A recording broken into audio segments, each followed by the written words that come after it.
Henry Ford was the first American to adopt assembly line method to boost up the process of manufacturing.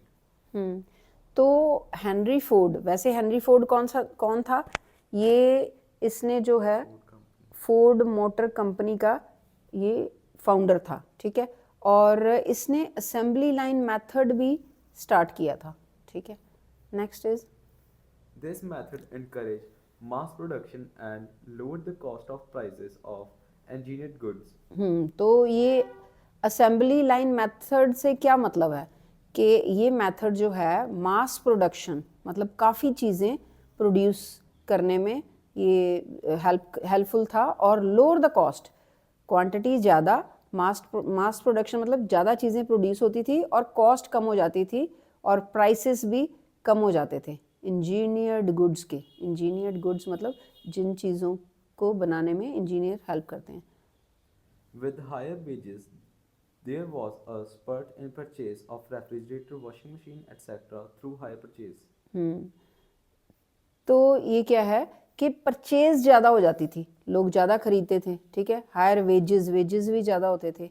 तो इसमें क्या हो गया, refrigerator की purchase, washing machine की, ये जो है ज़्यादा परचेज होने लग पड़ी। Next is A boom in house construction and in household goods created a cycle of higher employment and incomes, income rising. rising consumption of demands. हाँ, तो इससे बूम इन हाउस कंस्ट्रक्शन, ज़्यादातर लोग हाउस कंस्ट्रक्शन करवाने लग लग पड़े, और ठीक है, हाउस होल्ड गुड्स ज़्यादा क्रिएट होने लग पड़ी, ठीक है। और इससे लोगों को जॉब्स भी मिल गई और इनकम भी हुई उनकी, ठीक है।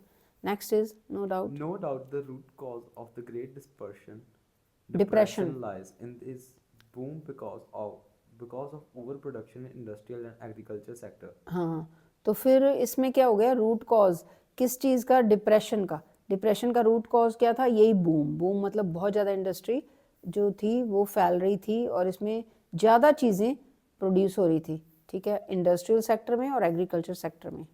Explain the main aim of the post-war international economic system.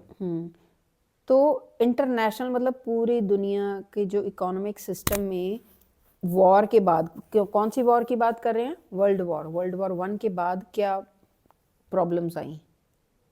Bretton Bretton Woods system inaugurated inaugurated an era of unprecedented. unprecedented growth of trade and income for the Western industrial nations and Japan.